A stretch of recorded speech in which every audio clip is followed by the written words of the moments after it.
Welcome to Cash Call. Listen live as expert sales trainers give actionable feedback on real calls while you learn coaching tips directly from the professionals. Cash Call, everybody. Dale Archdekin, Brian Curtis back for another week. Come on in. I can see people are just jumping onto the Zoom meeting right now, and we just went live onto Facebook. So how's your week been, Brian? My week's been good, and it's kind of a short week for me. And about literally when we finish this up, I'm going to get in a car and go get in a plane and go to Phoenix for 5 days for some training. So that's exciting. What training are you doing? So I actually enrolled in a program for coaches. And so this is the live part of that training where we go and practice scenarios and spot coaching and all the different things theoretically that are going to come up. And yeah, it's going to be very hands-on kind of training. I'm excited about it. Very cool. That's awesome. Yeah. All right. So I have a call today and it was uploaded by one of our listeners. Nice. So the agent or the ISA is Orlando. So if Orlando is your ISA, do me a favor, drop me an email at Dale@SmartSalesCoaching, because we're going to play this call today. And we've played several calls by Orlando in the past, and I'm hearing some things that are repetitious that aren't changing. So please reach out so that we can get this guy, so that we can work on his script with you, if you will. And so you're going to hear what's going on, Brian, as I play this. Perfect. Okay. Find the right window. You know what's crazy is I get myself set up. Oh, there it is. Okay. I get myself ready before we go live, and then for some reason I can never find the right window. I get it, man. All right. So I'm gonna start this from the beginning. We're not going to listen to the whole call. I've listened to the whole call, and there's definitely some intro problems here.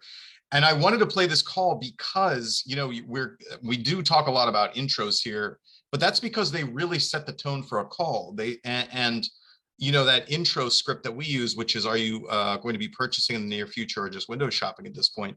And I know you use something similar, Brian. The reason that you're going to hear how that actually gets misused here. But let me play this. Interesting. Yeah, we'll pick these parts out. Hello. Hello. Hi there, Lena. How are you? Fine. Hi there, Lena. How are you? Right? Who are you?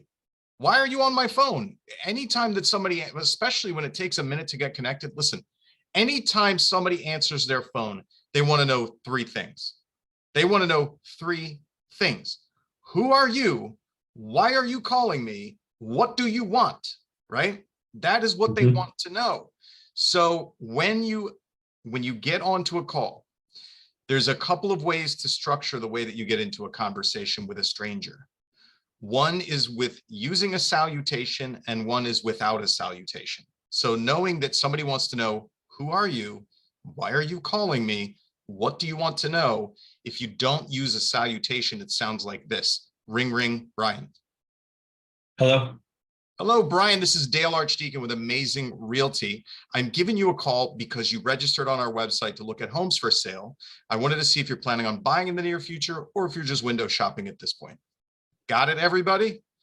That is who I am, why I'm calling, and what I want to know, without a salutation. With a salutation sounds like this. Ring, ring, Brian. Hello, this is Brian. Hello, Brian. This is Dale Archdekin with Amazing Real Estate. How are you today? I'm doing fabulous. How about yourself? I'm doing great, Brian. I'm giving you a call because you registered on our website to look at homes for sale. I wanted to see if you're planning on buying in the near future or if you're just window shopping at this point. Same script with a salutation. Okay. So do you have an opinion? Go. What's that, Brian? I said, do you have an opinion on which one you would prefer? I do. Yeah. So people ask me that, and I'll be honest with you. In some cases, here's what I've done in the past. One, a salutation is a natural way of talking. It is. You do it whenever you talk to anybody that you know. It's not quite as formal. Like I wouldn't, ask my wife, how's your date? Well, maybe I would. Let's not use that as an example. I wouldn't call my friend and ask, how's your day going? Right? I'd say, hey, what's up? Hey, man, what's going on? Right? Super informal, but it's still a normal way of speaking. And so when people ask me, hey, should I use a salutation or should I not? What I say is, listen, salutation is a normal way of speaking. Typically, only telemarketers will push in and deliver what they want without stopping. But if you are using the salutation and you're getting a lot of hangups, try pushing straight in. If you're pushing straight in and you're getting a lot of hangups, try the salutation. So see what works, what moves the needle for you. What do you think, Brian? Well, I don't like the salutation. And here's why. Because, hey, Brian, how are you? And I actually tested it. So what I try and do, and by the way, those of you who are very kinesthetic, like I am a very feeling person, like, how does that feel in my body? I'm like, oh, when someone says, hey, Brian, how are you? I immediately, my antenna go up. I'm like, well, now let me ask you this. No, it's definitely wrong to do what this guy did, which is he didn't say who he was and he used the salutation. Right. Same thing. Hey, Dale, this is Brian. How are you doing today? No, he said his name, but he didn't say where he was from. Right. Hey, Dale, this is Brian with Curtis Realty Group. How are you doing today? Yeah. So I'm still not happy with that. That's just me. Yeah, you don't like it. He didn't even use that he was from a real estate company. That is a huge no-no. You're definitely getting shut down right there because they don't know who you are. If you don't say where you're from or anything else and you use this salutation, definitely not going to be working. But so Brian, you don't like using a salutation. I don't, because I really, and here's the thing. 5 years ago, I probably would have been completely neutral on it. But today I need to, and I think that I need to get them to understand that the reason I'm calling them is because they told me to. They asked me to. And even though if they didn't, but you were looking at our website, I'm just checking in to see if you were looking to make a move soon, or you just window shopping. Oh, well, I was looking on their website. That does make sense that they're going to call me. If I don't get into that as quickly as possible in my mind, I'm just like, and that's just me. And maybe that's because I'm impatient. I don't know, but that's just me. So, here's what I would say to everybody. Either way is fine. Find out what works best for you, what's more comfortable for you. And I love Dale's idea. If you're struggling with one way, try the other. I mean, A/B test it. I love that idea. Yeah, definitely. But at the end of the day, whether you do or don't, that prospect wants to know three things. Who are you? Why are you calling? What do you want? And you need to get to it pretty quickly. So we agreed. Listen to how he doesn't get to it quickly, right? Hello? Hi, Darlene. How are you? Fine. That's great. I'm Orlin. I'm calling on behalf of the realtors from Edmonton. Okay.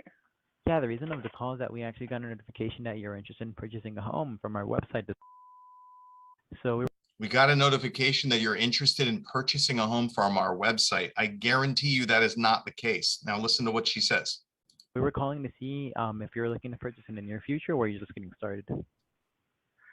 No, it's probably something online. I have to put my information just so I can look at houses. I mean, I have to put my information to look at houses. She heard what he said, that you got a notification that I got a notification that you wanted to buy a house. That's not the case. Well, what the case is she was forced to register. So, this is like when we work with salespeople, it's like you really got to pay attention to what you're saying. Some prospects won't pay attention. Most of them will. They hear what you say and it sets the wrong tone. You say that it indicated that you wanted to buy a house now. And she's like, no, it just forced me to put my info in. You know what I mean? No, I was 2 o'clock in the morning. I couldn't sleep and I was browsing the internet. Right. Yeah. So it's really nailing that intro consistently and being on point with it. Like when you're approaching people from what you want to know or the way you want things to go or trying to manipulate the situation, rather than approaching it by saying, where's this person's head likely at? What are they likely thinking is a much better way to go about it. And you'll be more in line with them. Yeah. And, use that script. Are you guys looking to make a move soon, or are you just window shopping? The beauty of the just window shopping is it takes all the pressure off. It's like, oh, I got an out. There's no out in this. You got a notification that says you want to buy a house. No, I don't. No, that's not the way it goes. Now, I'm going to speed this up a little bit. I want you to listen to his script. We can hear the underlying script and what he's been taught to do or what his priority is. I'm just looking. I'm not looking to buy right now. So yeah, no. Oh yeah, perfectly. I understand. Nothing at this time. But were you looking to, for example, were you looking to purchase in the near future, 1 to 2 years, 3 years, for example? I am. I'm selling my acreage next year, so I'm just seeing what's area and what's out there and prices and stuff like that. But I don't know because Remember the term acreage next year. Remember that. it depends on next year interest rates and everything that's happening. So Oh, I understand. I understand. It's perfect. no hurry right So now. you're looking to purchase then after you sell your acreage, correct? I will be, yeah. Yeah, and do you already have an agent who's helping you with the selling, or are you doing it by yourself? I'm planning on doing it by myself. Oh, really? That's perfect. And have you sold a house before? Yes, I have. Oh, that's awesome. I understand. If you Yeah. need, for example, any type of help, for example, trying to sell your house, we can actually help you with that as well, just in case. Yes, you need it. I understand that. Oh, no, I understand. You probably already know how to do it perfectly. No problem. Yeah, no, I have no problem. So no, I was just looking, just seeing what's out there, just seeing the areas and that, but I'm just not making no decisions right now. So not until I sell my place, then I'll be out there looking.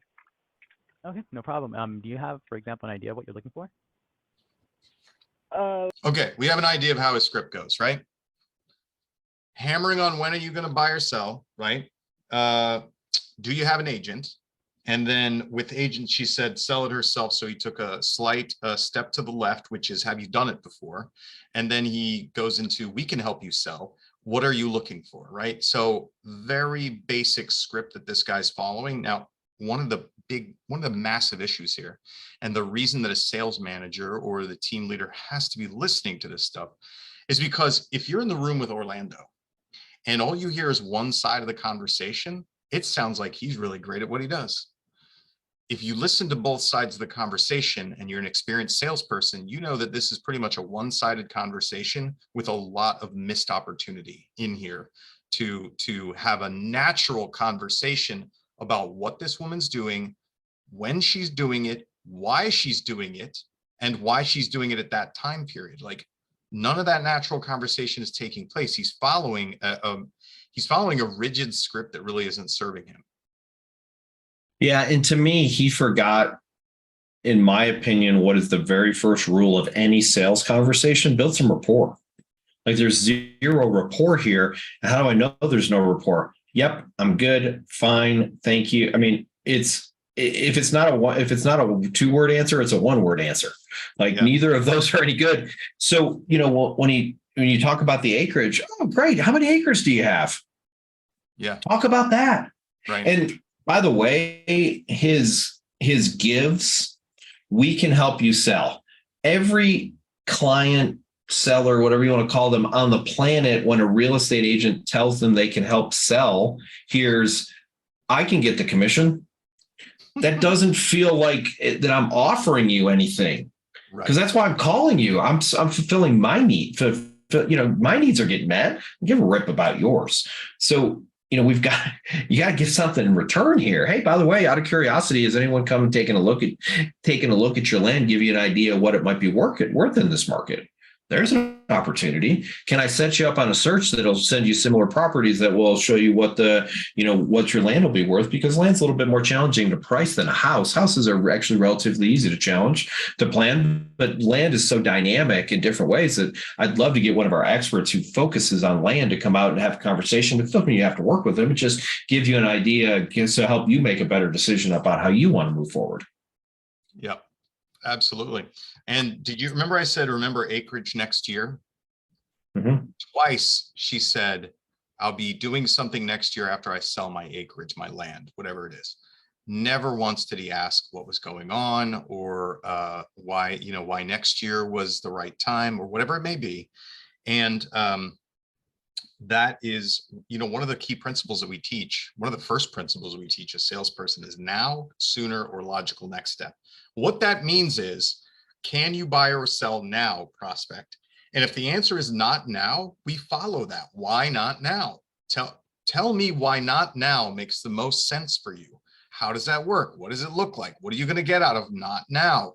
And then if you convince us not now, I'm going to go to sooner, right? Okay, if it's not now, then can it at least be sooner? Let's take the conversation there. And if he implemented, well, first of all, he's stuck on a very basic script that isn't serving him. And he doesn't know the build rapport thing that you brought up. And he doesn't know the now, sooner, or logical next step, which should be more guiding principles for him in crafting a conversation with somebody instead of following a script and checking boxes. Agreed. Yeah. Okay, good. I think we beat that one to death. The call doesn't get any better. He never finds out why she's selling next year or why she's selling at all.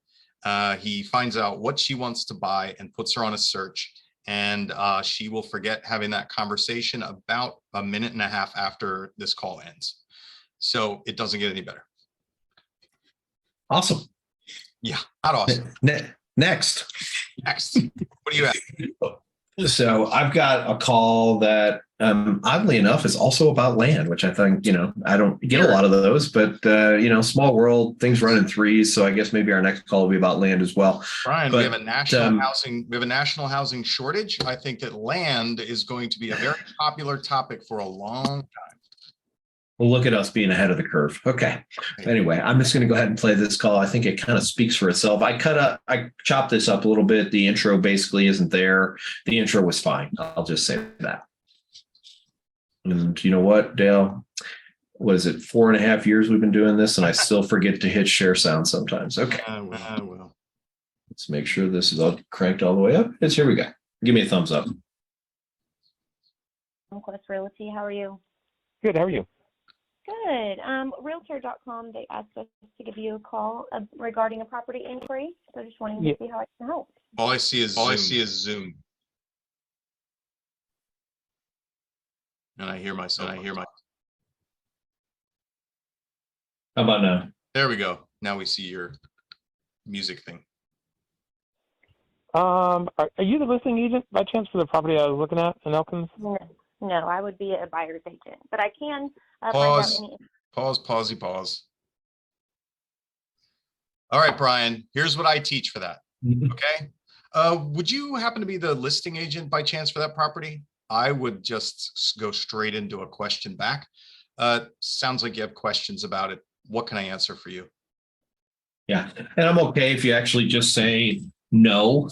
So there's a concept called acknowledge, respond, and pivot. And if you don't, I like Dale's process too, but some people can get offended by that, like me. If you didn't answer my question, Dale, I asked you for the listing agent. So be careful with that person. We are a small percentage of the population, but I'm not interested in, I want you to answer my freaking question. So if that's the case, use your own judgment there, but acknowledge, so you want to know if I was a listing agent? No, I'm not the listing agent with that in mind, and then go into your pitch from there. But Don't do this. No, I'm not the listing agent. Okay, thanks. Click. Like you immediately want to go into something else when you do that.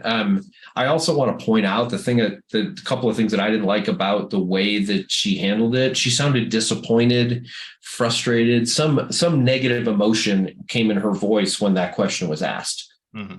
Yeah. So here's the other thing. I train people not to say no for two reasons.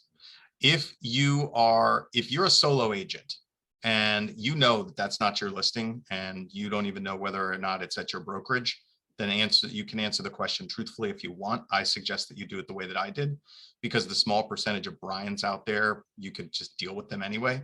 Agreed. And if Brian has a real hard on about knowing whether you're the listing agent or not, it's probably because Brian only wants to deal with the listing agent. No matter what you do, you're not getting around it. But here's the other thing for the listeners who are on teams, you can't answer typically that's not your listing, because there will be a lot of listings on that team. Or are you a brokerage, Brian, or are you a team? I'm a teamerage. Teamerage. Okay. Yeah. So if I answer the phone, there's a good chance that I don't know all the listings carried by your teamerage, right? Theoretically, no. We have a system where we have a Google Doc that gets constantly updated. You could pull that up pretty quickly, but there's possibilities you might not be in front of it. And I think we all know, if I polled all of your agents right now, they probably don't know they don't know the listings that are on there. They don't, they can look at them, but to your point, they're not going to be able to tell you much about it. They're no different than if it's another brokerage, to be honest. Right. Yeah. So for that reason, I think that you just really kind of sidestep that question, because in some cases you might be wrong and it might actually be the listing of your broker or teamerage or whatever. It's better to just avoid it altogether. Cool. Yeah. So back to how she answered it. Yeah, I think that's the more important part is that whether you want to answer that with a no like I do, or if you want to just sidestep it, it's just there was nothing in it that said no, you want to work with me instead. There was an attempt at no, you want to work with me instead, but it's not strong enough. So let me just play a little bit more and just show you what I mean. Information that you need on the property. Okay. Are you a local agent? Yes. Mhm. Okay. Let me pull up. Let me see if they sent me what the address was. They usually send it after the call, which isn't super helpful. Okay, so here's something I want to say. If you're working online leads and you don't have information, don't dog on the system that gave you the lead. Because clearly this person likes realtor.com or they wouldn't be using realtor.com. So you dogging on realtor.com is not helping you. You can just say, hey, for whatever reason, the system normally sends us that listing. I haven't received it. I'm sure something went wrong. Would you mind sharing the address with me? Something like that. In the meantime, what are you looking for? Go into some discovery here. We don't need to be as focused as we'll find out on this property. As a matter of fact, it doesn't even matter. To Dale's point, oftentimes the property does not matter. In this case, you'll find that it doesn't even matter. Oh, great. I can't wait to hear that. So. Do you have the address? Let me try to find. So this is acreage. Yes. Okay, let me get it pulled up. Okay, did you have any particular questions that I can help with? Not really. I mean, I just wanted to go see it. Probably sometime this week. But so the whole conversation about was she the listing agent, not the listing, and by the way, there was about a 2-minute block that I cut out of that. Oh, that's why it did, but it didn't even matter. Oh my God. It literally did not matter that he was the listing, that she wasn't the listing agent, because he didn't even have any questions. He just wants to go see it. Here's what you do. If you're a team leader or a manager, here's what you do. You're going to have a training exercise for all of your salespeople. And you're going to tell them today, tomorrow, and the next day, I'm going to randomly call you and ask you about an address. And you better set an appointment with me to go see that property without pulling up your MLS, right? That's the practice. Yeah. And it's that simple, guys. It's that simple. Would you like to go take a look at it? No, I have a few questions. Perfect. What's your questions? Then I can look it up. There it is. Yeah. Or even not look it up. Still don't look it up. Great. Brian, I'll just demonstrate for people how you deal with the questions. Okay. Sure. So I'm going to ask you if you want to go see the property and you're going to tell me you have questions. Cool. Hey, Brian, this is Dale with Amazing Realty. Looks like you're interested in 123 Main Street. When would you like to go see the property? Yeah, I don't want to go see it. I just got a couple questions. Oh, okay. Got it. What questions do you have? I just want to know the acreage. Was there power was there sewer? Blah, blah, blah, blah, blah. Okay. So acreage, power, sewer, anything else? No, I think that's good. Okay, great. Now, Brian, if this works out for you and checks the boxes you need checked, would you be able to go see it with me this week? Yeah. Great. What day would work best for you? Friday. Friday. Fantastic. I just went around all of this stuff, right, everybody? I don't know what acreage he's talking about. I don't care what questions he has. I don't have the answers. I don't know the property, but I can get to setting an appointment with the guy.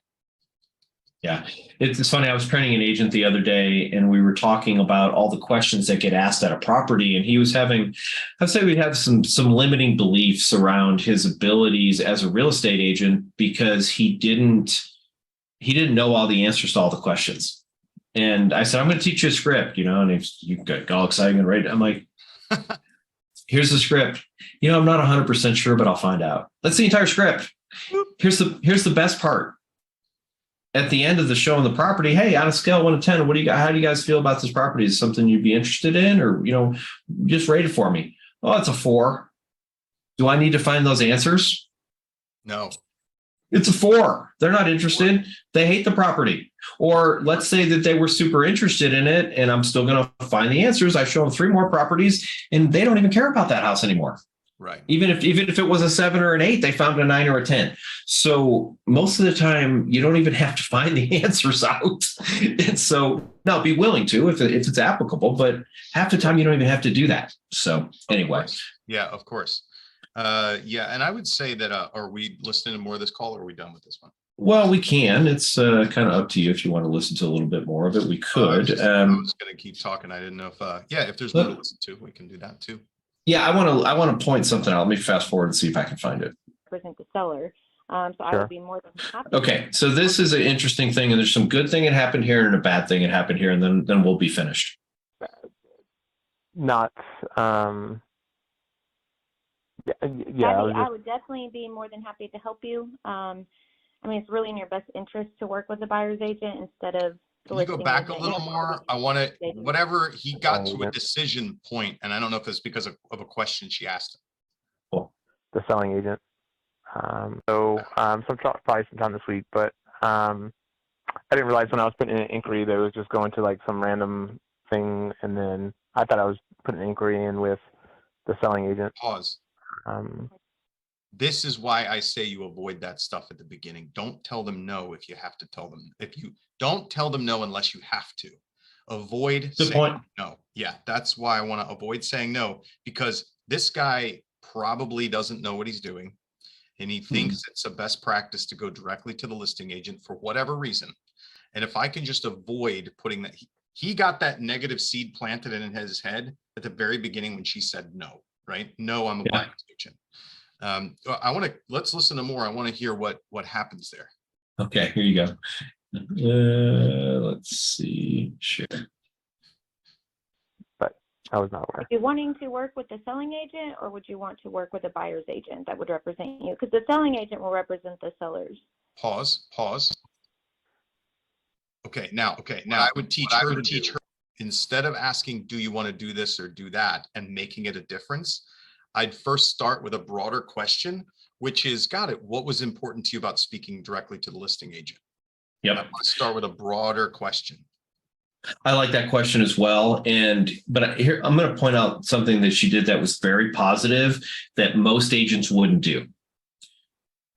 The selling agent represents the buyer. The listing agent represents the seller. She did not correct this guy. She went to his lingo. The selling agent represents the seller. That's not even true, but they're having the same conversation. I cannot tell you the number of times I've listened to people correct a buyer, seller, person over something so minute. I thought she did a fabulous job of just using his language, even though it's 100% wrong. Yeah, no, that's good. Hit play. Let's see what. So, yeah, cool. Yeah. Not. I would definitely be more than happy to help you. I mean, it's really in your best interest to work with a buyer's agent instead of the listing agent, for obvious reasons, because they do represent the seller.